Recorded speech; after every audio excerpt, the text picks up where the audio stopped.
ningependa kusema asante sana. I have my ticket.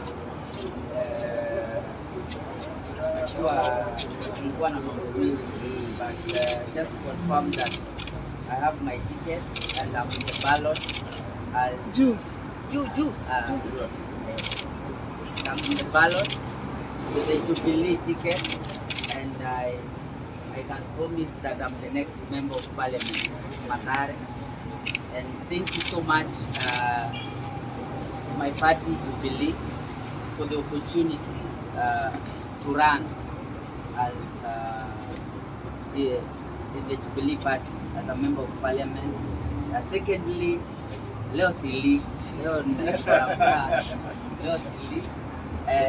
I'd like to thank my party leader, the president.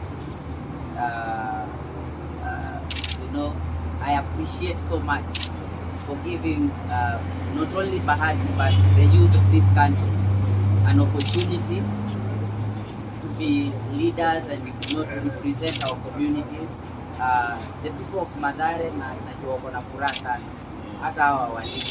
And also to thank Baba the Bishop for considering, despite kulikuwa na mambo mzito sana ya zoning, just considering a young person, the youth of this country.